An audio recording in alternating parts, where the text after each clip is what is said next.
All right, welcome to the tryhards. We're still calling it Yeah, we're trying to try hards. Yeah. tryhards. This week we're talking about You, Me, and Everyone We Know's album. Some Things Don't Wash Out. Ryan, what's so funny? Your delivery is just phenomenal. You sound like one of those people calling for a survey that has to stick to a script. So Try harder, Brad. You saying you can't see my script down here? I want to buy $1 million worth of paper from you. Thank you. I'm rewatching The Office again. Of course. So yeah, Some Things Don't Wash Out. The first and only full length from this band, who has had a number of lineup changes, a number of releases, mostly EPs, but this arguably their most successful and successful project. Successful in some ways, unsuccessful in others, in that it led to the band breaking up for the 17th time. True. But more money, more problems. More money, more problems. Yeah. It was funny. I was reading an interview with the singer yesterday, and he had said this was an interview done probably a few years after it came out, and he was saying how after they recorded this album, he was like, "I don't think we're going to record anything else." Like he essentially thought the band was done recording after this album. Yeah. I also like how if it were me in your shoes telling the story, I wouldn't have said an article I read. I would have been like, yeah, when he and I were getting dinner after one of their shows a few months ago, because you kind of know him, right? Kind of know. Yeah. Well, it's interesting because like you followed them for quite some time. And not like Grateful Dead, just following their tour band from like his apartment to a local show. Right. But like you kind of saw the ups and downs, and you've seen him and interacted with him. I was there at least one of the times or two of the times when they were at their highest and at their lowest. Yeah. Which is like so interesting to me. Like you followed him through the ups and downs and have kind of known him periodically throughout that, which I think is interesting. So tell us about the history of the band going into making this album. Leading up to this, the band had put out 2 EPs with, I'm pretty sure, a completely different lineup. And yes. This album was a completely new lineup. And in my fandom of I didn't know the band at that point I discovered them after those 2 EPs had already come out, so I'm not familiar with that lineup. But it's hard to say that the lineup with this LP is my favorite lineup, just because it's the first one I know, so of course it's going to be the favorite. Like, it's what I'm the most familiar with. But I think it was a really, really strong lineup. Well, they're just a live show with all the multi-instrumentalists they had. Yeah. And it was really cool. They really fused with this record the indie rock side with some pop punk.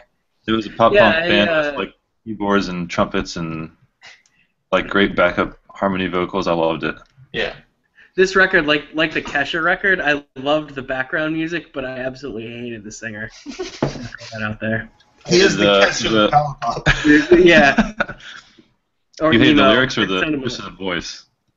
Both. Both. He doesn't like Ryan does not like any nasal in his voice. No, I don't mind the nasal. But if you sound like a douche, then... Did you see a picture of him? No, I haven't. Do I need to look up a picture of him? I guess so. I feel like he. Let me find one. I want to find one for you, Ryan. I'm going to find one for you and send it to you. Yeah. Just because I want to pick out the right one for your... Ryan, did some of the songs hit a little too close to home? Is that why you had a problem? No, I just kind of stopped listening after a while. After he's just whining about how tough tour life is and how much of a sacrifice he's making for everyone. Well, that's actually an interesting point, which we'll bring up as we get into the specific songs. Because I know some people, like, I love hearing a band whine about tour life. I love it so much. It's such an interesting story to me. But like, we'll get into it. You can. Okay. All right, sorry. Keep on going. So the band put out a couple of EPs. Do you recall if Brad just sent you the picture. Oh yeah, okay. That's him in Patrick Stump face. Yeah. Yeah. So yeah, the band, and then the band put out this album. Do you know why that all the other members left initially? Was that public knowledge? I know we know about the second. Right. No, I don't know. I don't know what happened with the first lineup. No. Do you know if Ben, their singer, wrote the songs for the early EPs? Like I'm sure he wrote all the lyrics. Yeah. Because I know that like going forward past this record, he wrote the music as well. That's why I'm just so interested in how the inner work. They're kind of a mysterious band in that sense. Like the inner workings of these records, they're also really good. Like Yeah. it's just mind blowing. All right, sorry, I've interrupted you 17 times. So they put out this album, had some success with it, toured on it for a while, and then put out another EP shortly after it. That was it felt kind of like an epilogue to the album to me a little bit. One of the songs on this EP was like a reworked version of the title track, and then a few other songs that were like very much like this is what's happening in the band right now, very like insider stuff. And then the band broke up essentially like as that EP came out, which was like the next year. Now that's public knowledge. Can you tell us what happened with that? Or I will if you don't want to like feel like you're being a dick by. Yeah, I don't feel like I'm being a dick, but yeah, go ahead and tell it, and I'll jump in to correct you if necessary. So, as I understand it, which is now how I have to start all of my sentences when we hit record, is that what happened was, and this is the two sides of the story. So, the band basically quits. The second time a full band has quit on the singer in the middle of unparalleled success, because it's both times the band quit. Were at the most popular the band was at the time. It wasn't like they were down in the dumps and they said we're moving on, but they quit the first time. So the second time the band leaves, which is like 5 dudes. They said it was, or I guess Ben said initially, the singer, I've been drinking too much. I need to, go home, get my head straight, and I can't really do this right now. And the band said he doesn't have a drinking problem. He has a lying problem. And it came to a head on tour when somebody went to the ATM to take out or check a balance to take out money from an account they had that was strictly iTunes money, that they had something like 30 grand in it, and they were just missing like 10 grand. And Ben was the only one who had access to it. And when they checked records, they said that he had been flying out like girls he met on tour and like buying people TVs and steak dinners and shit. And then he said, no, I was using money on alcohol. So something back and forth. That's, as I understand it, the two sides of this. Yeah, and I don't know if we really know like which side is right. But yeah, from what I understand, like it was just like him blowing band money on booze and just like basically drinking away the band's income. And what's interesting, and so the reason I bring that up, because I know this isn't like, I like the trivia aspect of this podcast where like we talk about interesting parts of the bands we discuss. But the reason I bring it up, because I don't like it to be too gossipy, is because when you take all of that into account, the guys had the guy who writes the lyrics has had 2 bands quit on him, who has admitted to this like the spending the band money, which is a sign of real like if it's accurate, if he's being truthful about it being used on alcohol. When you go and look back at the lyrics on this record, it gives a sense of legitimacy to a lot of the issues that he's describing, and it's just like, oh wow, now you're actually. It's like when you learn. I don't know. It's like if somebody's singing about drug addiction and you find out like, oh no, that's their actual story, and that's the actual conditions of their life that they were in. This is not an exaggeration. This is just, or even an insightful reminiscing. He was writing these lyrics he's like, no, this is what my life looks like. And I think that adds to the interest of how interesting the story is that they're telling on this record.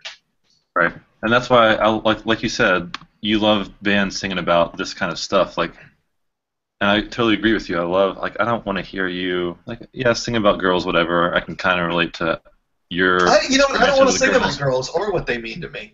Yeah. Right. Lyric But I comprehension. love give me what it's like to be in a band. Like I want to hear about that. I don't have that experience. Sing about that for me. Which is funny. So Hold on, Ryan, yes, real quick, Ryan. Uh, Brad, I love interrupting you. So, Brad, do you remember when I showed you the first Real Big Fish album freshman year of college? Of course you don't. And you're like, yeah, I like it, but I hate when he sings about being in a band. Really? I said that? Yeah. Well, I mean, you were 18. You didn't know any better. All right, sorry, Ryan. You were 18 and you knew so much better. Oh yeah. Me at 18. I thought I knew everything. Man, I would love. I want to see freshman Eric with Tumblr. Oh my God! Could you that imagine would be if you, horrible. Jesus, if I had a podcast then, which I always wish I did, because then I just have the experience and maybe built up whatever over time.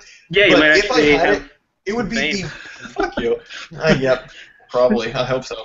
If I got into it when 10 other people were my competition, I'd probably be friends with Mark Maron at this point, because I'd be the only other person discussing the medium. He'd probably hate you. Oh well, yeah, because I'm friends. I don't know. I'm friends with you, and you're pretty much Mark Maron as far as you're like Mark Maron before he threw a lot of his life away. Like if you instead of getting married and having cats, if you had developed a cocaine problem and had cats, you'd be Mark Maron right now. If you had any creative drive or dreams and hopes, you might be Mark Maron right now. What the fuck am I talking about? All right, Ryan. Say what you're gonna say. So I want to go back and kind of restate the whole songs about being in a band. I think there's a difference between singing about being in a band and difficulties of life on the road and kind of the toll that takes, and just whining about what you're doing. Like there's a Can you give there's a concrete certain example amount of something that you like? Wait, go. Okay, what? American Aquarium's most recent record that came out, Wolves. They're one of the hardest working bands in America. They're Let me guess, they're from North Carolina. From North Carolina, 100% from North Carolina. Solid. It's a solid record, and it's really, you are the worst. The worst. Ryan, quick, name one band outside of North Carolina that you like. That's not Frank Zappa. One currently active band from outside of North Carolina that you like. He has to look. Oh my God! If I can't touch them, they're no good. That's what she said. So what are some of the lines that they have about being on a road that aren't whiny? All right, while you're doing that, do you want to go into the record, Brad, or do you have any other? Okay, cool. Let's go into it. So go in, dive in with Shock and Awe. Tell us the story behind that. Like Shock and Awe, Shock and Awe. Right off the bat, you're naming your first song after this military term for just like an onslaught, and I feel like this record or this song really sets a tone for the record. Really sets up it. I don't know, it sets the mood. Tell us about the call-outs. What are the two call-outs that they do right off the bat? So there's two call-outs. And by the way, real quick, I love that opening, or one of the opening lines where he says, "I'm half a bottle in, I'm just now feeling frisky." Even though that's such a chill open, with that line, I relate to that so much. Where I'm just like, this whole band I really relate to with all of my frustrations about music, and like when they have the line in there.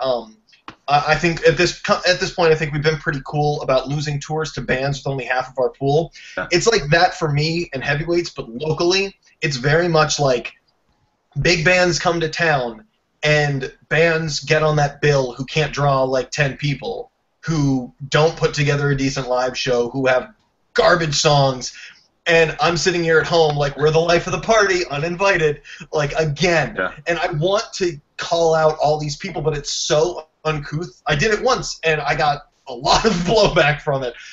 It's so uncouth to call other bands out on the shit that they do.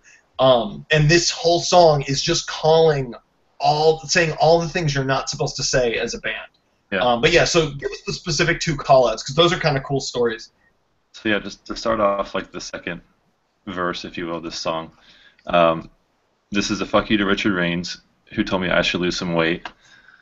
He was a record label executive who I think managed or offered to manage the band, but obviously they had a little didn't quite see eye to eye.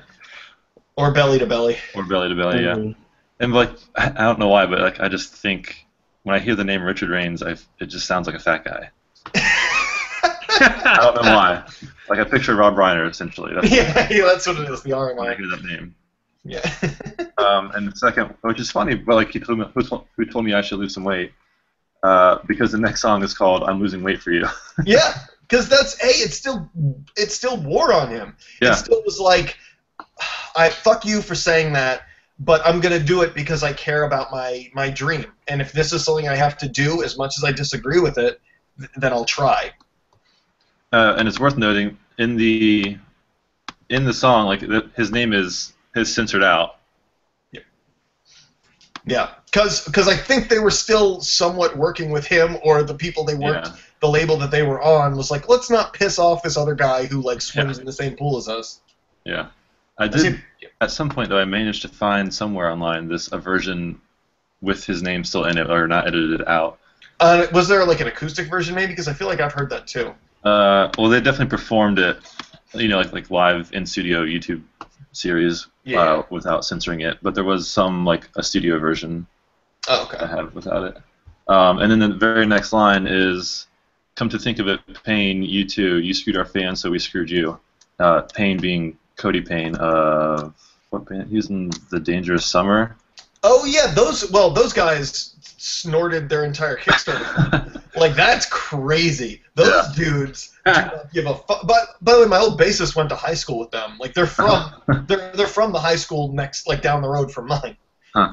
Yeah. So the story there being, and granted this is just what people say online, so take it with a grain of salt. But that they had like commissioned him to what's that? Grain of Coke. Yeah, they had commissioned him to design and sell some T-shirts for them, and people went online, ordered the T-shirts, never got the T-shirts, and essentially like we're sending emails to the band like, hey, what's going on? Where's our T-shirts? And Cody Payne had just never sent them out. Essentially took the money and ran. So screwed our fans. Yeah. So screwed you too. Yeah. Well, dude, it's so cool. And then, yeah, like I had mentioned, also the losing tours to bands that only have our pool. Just all that, like, they are a band that makes really good music. Like, if you don't like the genre, you don't like the lyrical content, whatever, but, like, for what they do, they are extremely good at it, and they're good at innovating it, too. It's catchy as hell. Yeah, and then, well, the EP, Ryan, I'll show you this sometime. You might like it less, because it's super catchy, but it's, like, more pop-punk. Their EP, So Young, So Insane, has some of the greatest pop punk, pop rock, like choruses. It's unbelievable how like that every song on it should be like a radio hit based on the year it came out. Maybe if it had come out like 3 years earlier in the like height of Fall Out Boy mania, it would have been huge. Like it's so good, and so it's like this band with great material, an amazing live show. They're all so skilled. They have a lot of fans, but they're just like getting ignored left and right. And it's like, and then being told like, oh yeah, if you lose some weight, it's like, oh, that's what I need to do. If I got stylists like all the guys in Dangerous Summer, because I'm pretty sure their singer had to lose some weight, like if I recall correctly, just from pictures. I mean, Coke will do that to you. But anyway, I don't know. I can't comment on AJ Paradino's drug use, but I'm sure plenty of people online have. So, like, actually, I don't know. I shouldn't say that because I don't actually know about him. Anyway, doesn't matter. We're friends on Facebook. It's no big deal. But, like, 5,000 other people. So, it's just like there's all this pent-up frustration of, like, of course they're going to write about being in a band. They didn't used to write about being in a band. Like, but they've just been shit on so much and ignored so much that, like, could you imagine how, even if they're successful, how bitter they'd be if he lost weight? They all, like, he hired good-looking musicians to replace his like, talented musicians, and they were just a bunch of models up there that, like, I'd be so bitter. Like, oh, that's what you wanted for success? Like you didn't give a shit about the songs or the performance. Like it's just that battle between art and success that like I don't know. Ugh. Anyway, it seems like he's more interested in success. Huh? I mean, if it seems like he's a little bit more interested in the success than. I disagree. This record, he basically. Yeah, this is him saying like, I'm not gonna do what you want me to do to succeed. I'm just pissed off that I am not successful based on how good I think this work is. So it's ego. Well, he's the singer of a band who has an amazing voice. That's the thing with singers. I believe that if you have to work to get to be a good singer, and you kind of start out not having like an amazing voice and amazing range, and you have to really work against your limitations, then it's just like being like playing an instrument, because you have to learn to go from not knowing how to play it to playing it. You go through that failure, you go through that period of sucking. There's a lot of singers who never sucked. And so that's like, I think that is a big deal for the psychology of a musician. If you picked up a guitar for the first time and could just shred, yeah, you'd probably not develop the same type of like humbleness as other guitar players. And singers just naturally, I mean, the fact that you don't have to carry anything in is another thing. You feel like the king, and everyone treats you as such. Like, people assume that singers who don't play an instrument write all of the music, including the drums. Like, that's like a natural assumption. So, like, saying he has an ego may be that may be more universal than that too. But it may be universal to singers and less to this particular guy. But hey, if the ego leads to the confidence of him talking about some of the personal issues on this record, great, because we got to hear an unfiltered story from someone with insane amounts of confidence. All right, so you want to keep on going through, Brad? Yeah. Yeah. How much like? So if we're going track by track, next song, I'm Losing Weight for You. Same kind of deal. Like it kind of is a continuation of the first song a little bit. Yeah, still kind of just setting up the rest of the album, I think. And he even calls himself a narcissist in that. So Ryan, there's something there for everyone. Self-aware like Kanye. Yeah, "Living the Dream" is the next song. Was that the one that was on a previous record too? Yes. Yeah. So reworked, reworked a little bit, but still mostly the same song. I think they might have rearranged or added a bridge or something a little bit, but. And I like how in this song and the record, he's so open with things. And like here, he says, because of alcohol, I've shared 16 beds. He's telling us how many people he's slept with. Yeah. He's also saying he has an alcohol problem. And then he says, yesterday I turned 23. He's admitting his age. 23 is old for that type of band. And I should clarify, it's not actually old for that type of band, but everyone in those type of bands hang out around age 20 and 21 for like 4 or 5 years. And so the fact that he says he's 23 makes him an elder, essentially, or at least calling himself out on it. But he's just so open and honest. Yeah. Like, it's crazy. And to be vulnerable enough to say at least 11,000 people think I'm something I'm not, and the courage to let them down isn't something I've still got. Also, he's telling us their record sales. That is something bands don't ever do either. It's insane how behind the curtain he lets us go and how successful it actually was. Like, it's like something, which is funny because people compare him to the singer of this band, but Say Anything does that too. Like, they will just say the most... One of my favorite stories is Matt Pryor, the singer of Get Up Kids. First time he heard the Say Anything Is a Real Boy album, and Max Bemis has that line, something like, she wants to sleep with me, but probably only because of my band. And so he's like, I'm going to use that to sleep with her. Matt Pryor was like, he said to himself, you're not supposed to tell people that. I mean, yeah, it's true, but you don't say it out loud. Like, and the line I love and this is just a blatant honesty thing that I think everybody could take heed of, is when he says, you're only brave till you're scared, you're only unique until compared. Holy shit. Yeah. That is so, like, and I relate to that on this level of, I grew up with a lot of confidence, because I always go, why are people so worried about their looks? That's because I always felt perfectly comfortable with my looks. And it's not until you're uncomfortable with your looks or you're uncomfortable in a social situation where you're like, and even with the uniqueness, I talk about this a lot on the podcast. I thought my sense of humor was so unique until I got on Reddit, and any comment I ever wanted to make, 100 other people made the same comment. I'm like, oh shit. I'm not really as unique as I thought I was. I thought I was a special snowflake because I watched Die Hard as a Christmas movie. Everyone watches goddamn Die Hard as a Christmas movie. I probably did it first, but whatever. Anyway, if there's anything else on this one, or do you want to go to the next song? No, I just love the music in this song too, and just it's a very anthemic chorus. Like driving down the road, just like windows down, screaming, "You can't afford to live like this. Yes, we can. Yes, we can." Yeah. I remember when we saw them open up one of the Glamour Kills tours, and no one knew who they were except for you, me, your roommate, and these random other group of older people that we knew. Yeah. And we were trying to rock out, and everyone hated us.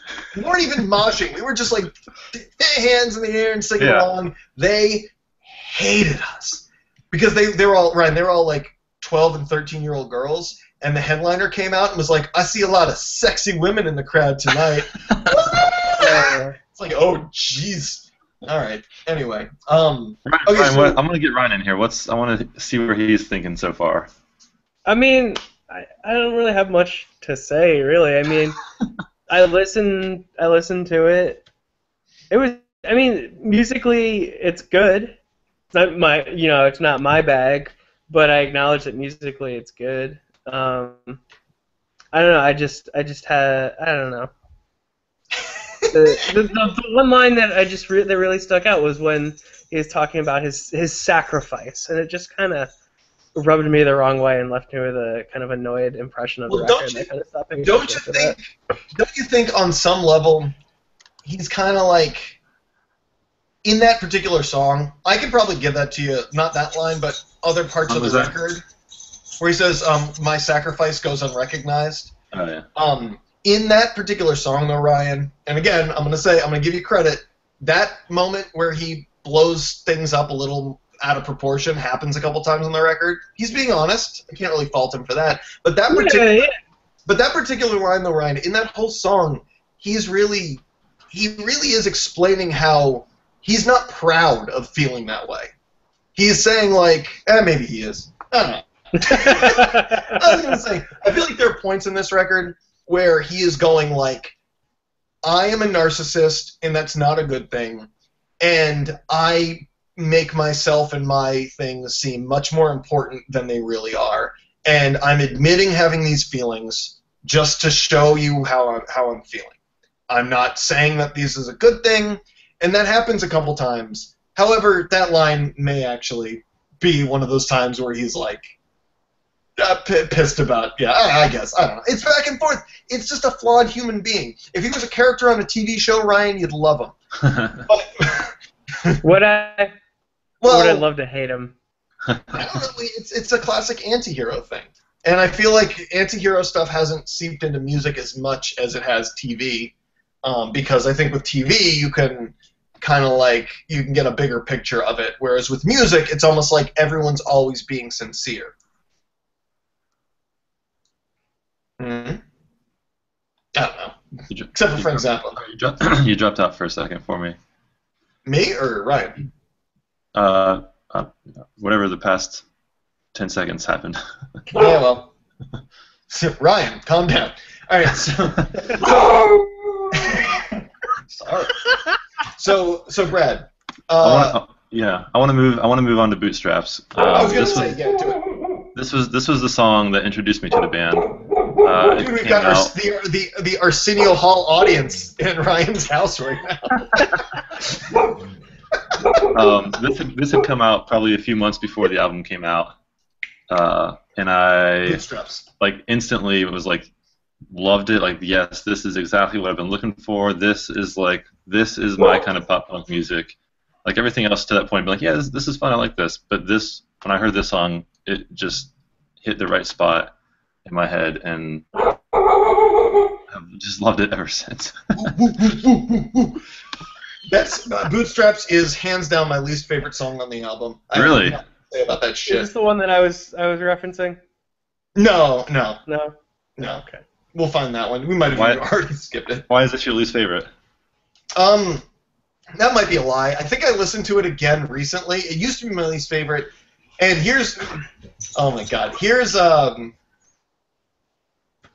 no, I like this one a little bit. I like yeah, that's funny. He seriously says my expanding state. I don't know. So I just okay, I'm wasn't gonna a huge jump in fan of it. here. I don't know why. I think I like it more now.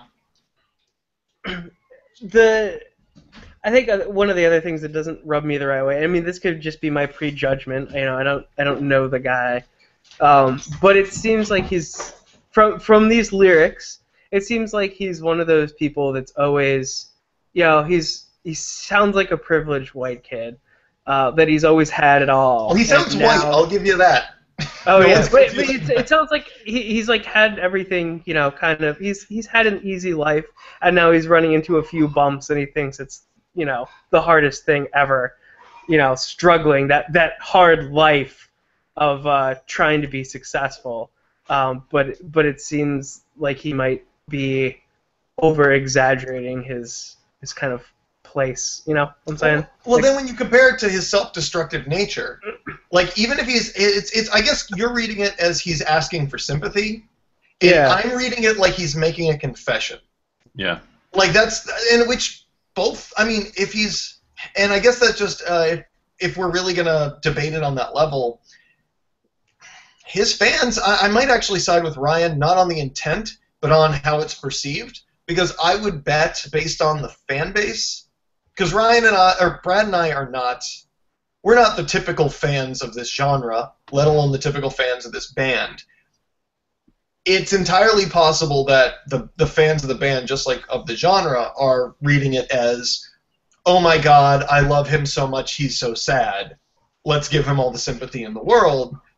But Yeah. I definitely read it more like he's giving us this confession and letting us do what we want with it. And so, and that I like because it's so honest. And again, as a musician who tried to make it for a decade plus and just kept falling short left and right, most of my own being my own fault, but like, it's still like it's just very cathartic.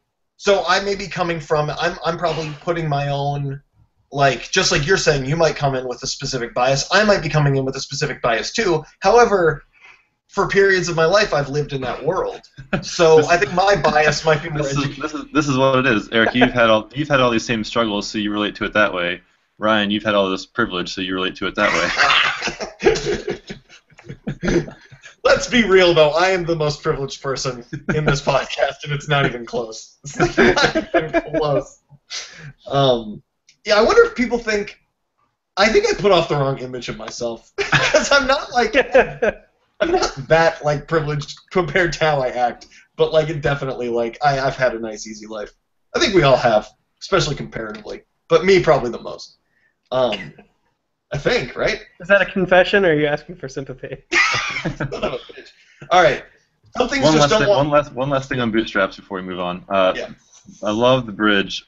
Back to the couch where I'll binge on Doritos, where I'll grow so stagnant that I breed mosquitoes.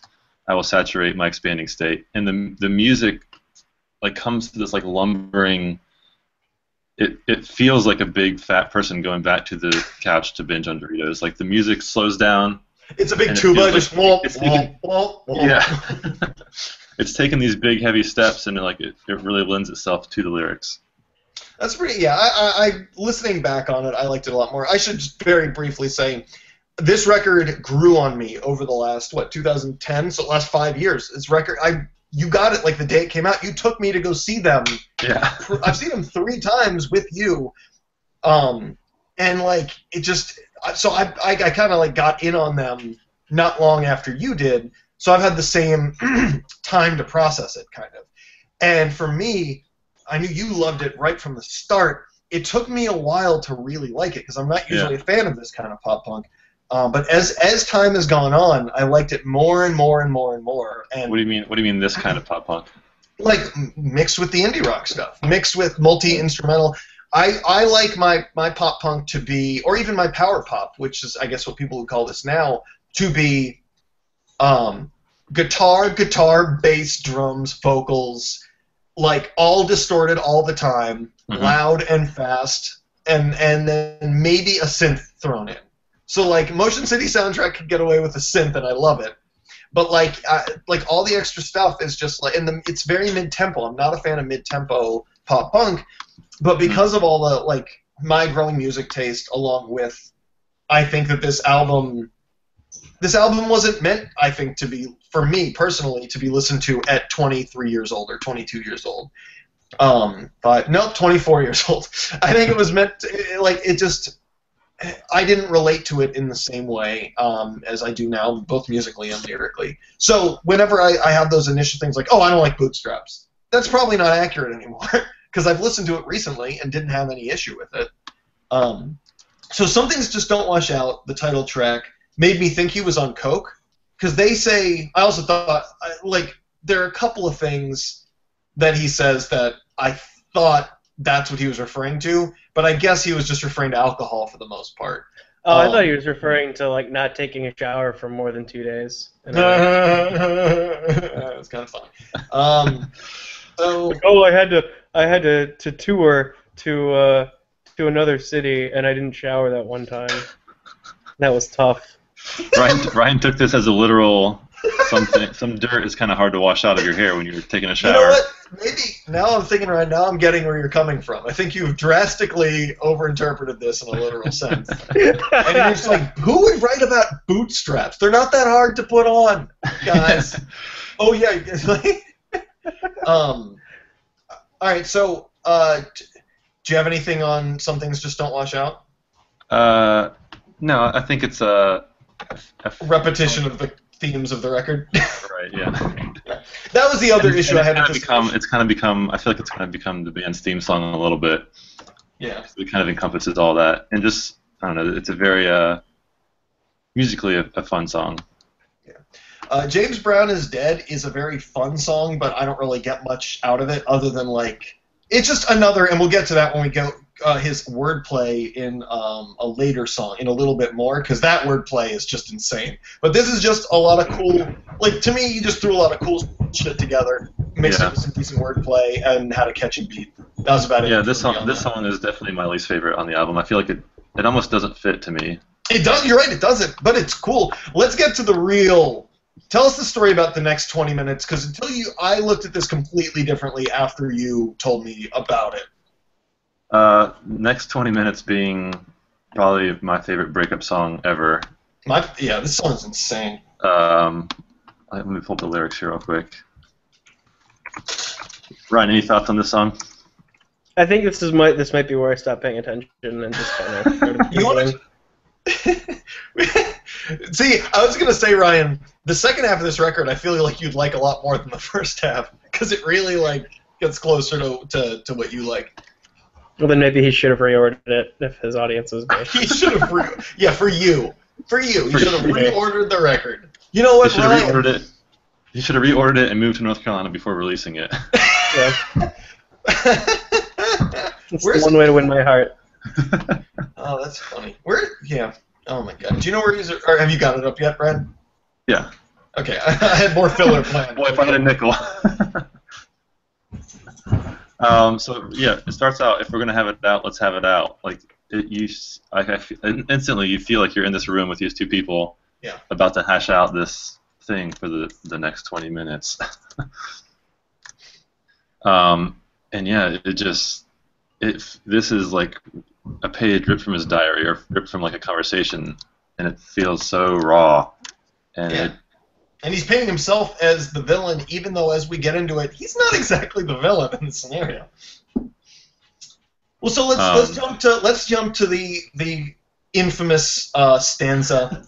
I hate to say alcohol ruined my career, but if she didn't drink so much, then I wouldn't be here. Oh, my bad. What is wrong with me? I hate to say that alcohol saved my career, but if she didn't drink so much, then I wouldn't be here. And my patience is a wicked thing. I've outweighted wedding rings. Oh, no. Now, the first time I heard that, he's breaking up with her, and it sounds like the classic, and this is something that fans have sung about a lot, and that I've even experienced personally, when you decide to make the band your priority, especially when touring is involved, you lose careers, you lose relationships. You end things that probably could have ended in marriage because you wanted to do this lifestyle that another person is not able or willing to be a part of. That's what I thought, and so I figured he was like, well, I mean, a lot of interpretations, but I figured that's what he was referring to, which he does in the second two lines. But Brad, will you explain? Because I really don't want to get this wrong. Yeah, what he means by. I'm still even hesitant to put it on record. I think, but I'm fairly certain the story was he was with this girl because of alcohol. She had a miscarriage, and that essentially, in his words, saved his career. And of course, he says it in a bad way. I hate to say. Yeah, I hate to say it. Yeah. Because he would have made the choice to stay with her or with the kid or something to that point. And that, like, yeah, because the song always, like, felt really heavy to me, and then I learned that, like, I don't know, months later probably, and it just, it just weighed on me so much more, knowing the story behind it. Yeah, that's unbelievable. And very brief, because I know I'm going to want to wrap up in the next 5 minutes. There was a Magic player who I knew he's from North Carolina, who I used to play with at, like, the local card shops back in college. And a few years after we graduated, he ended up winning the Magic National Championships, which is a big deal. It's extremely hard to even get into the tournament, let alone win it. Shortly after that, an ex-girlfriend of his shows up at his doorstep with a baby and says, either take it or I'm getting rid of it. And so him, at maybe 21 years old, he was like, I guess I'm raising this child. I think he still lived, like, at home with his parents. He was in the middle of, like, having a career as a professional Magic player, which pays okay, but, like, it's still, like, this crazy, like, you don't really get that kind of opportunity. And it was right before this huge event in Vegas, and he put up a thing on Facebook that was like, hey, here's the story. I'm going to raise my kid. I'm not going to go to this event. I'm not going to spend the money anymore. If I can keep playing Magic professionally and win and, like, make a living off it, great, but this is my priority. I hope all my friends that I've made in the last couple of years understand. So, and he didn't ask for this, the Magic community got together and basically donated any money he'd need to go to that tournament, to fly to and from Vegas. And so recently, he's still a professional Magic player. I think he writes, he does videos, and he wins money at tournaments. And recently, the makers of the card game, they'll make cards like for tokens, like not actual cards, but like tokens to use in the game. But the art will be of, like, professional Magic players, and he had one recently made, which is like him dressed as, like, this angel knight thing, and in his arms is his now 4-year-old son, like, on a Magic card, which was, like, the most beautiful thing, which was really, I don't know, I like that story, and whenever I think of this, of someone potentially giving up their dreams to do the responsible thing, like, I think of that story of how, like, it all can work out, and I think that's really cool. And that's a shout out to Ollie Antrazi. You are a hero and a gentleman. All right, so I don't know exactly what's one of your favorite lines from A Little Bit More, Brad? Because just real quick, I want to, like, just as an example of the wordplay in this song. So much good work. I think my favorite is if I had to make a list of every reason not to keep on keeping on, number 2 would be the pencil I'd have to find, Ticonderoga 10 feet long. My favorite's the one right after that. I relate to it a lot, if you don't know me, my exaggeratingness. And number 22,308 would be my overwhelming urge to hyperbolate. Holy shit. The whole thing is great. Anyway, a little bit more if you're into, like, really clever wordplay. So then the puzzle, to me, that's just, it's a good song. Oh, well, let's not skip over a little bit more so quickly. This is, I don't know if it's my favorite, but one of my favorite songs on the album. Okay. Probably just musically. I love the whistling, yeah. It's just a really fun song. So talk about the last two, and then give us a wrap up, and then we'll move on to the next one. The last two, I don't want to say I don't like them, but it's because I still really like the song. Roll Me Away is so good. It is. Well, they need to talk about it because you like it more than me, probably. Oh, it's he sings about being at the beach with a song that sounds like you're at the beach. I'm in. I'm sold. That's my favorite thing ever. All I want to do is be at the beach. That's all I've ever wanted to do. But no, it's just and I also like the idea of he's just describing like the ending of a brief fling or relationship or whatever, and it's just like, hey, we knew we were only going to be together for a short time, but like, so let's enjoy the time that we have, and then we're going to move on. And he describes that in a lot of moon and tides metaphors and stuff. I love the moon and tide metaphor. The line, where is it? I'm the tide. We both know I can't stay, but nothing short of the moon could ever pull me away. Like, yeah, because it's emotional. Like the moon controls the tides in real life, and he's like he has to leave when the moon's out. Like this is over. I gotta go. I am an emotional pack rat. Like I hold on to that kind of stuff, and so he's like, listen, I'm going to physically not be near you. We're probably not going to talk ever again. But this thing that we had will still be here. It will. No one can take that away. And I love that so much, like that sentiment. And then tie it all in with beach shit. And I also love, that's another thing I love, is any kind of like summer fling or summer romance in like a beach town or something. Like any movie that has that, I'll watch. Any story. Like that's so cool to me. Like I love that idea of, we're only in this one place for a fixed amount of time, so let's do this thing and then go back to real life. I love it. I love it so much. So any final thoughts on the album? Because we got to wrap up in the next minute. Nothing that I haven't really said too much. I love this album very, very much. And it more so just the band has just been so fun to watch. Like the story of the band and the history and the path they've taken has just been so interesting to me. Because after this and all the members quit, the singer Ben kind of like just went into hiding for a while. Yeah. Then played some like secret acoustic shows, did the next like EP or whatever, and then now has a full band again, right? Or is he still? Yeah. No, So after this album came out, they put out one last EP as they were breaking up, which is like when the EP first came out, they hadn't broken up yet. And it was like, man, this band thought that they're in trouble. And then, like, very, very soon after, they're like, yeah, we're broken up. But then he went away for a while, came back, played some acoustic shows, put out an EP, like just him and a producer playing the music, and then eventually got another full band put together and are now putting out stuff and touring now. What does he like to get from Taco Bell? No Taco Bell. I thought you guys went to Taco Bell for some reason. No. He just commented on my status about going to Taco Bell after a show.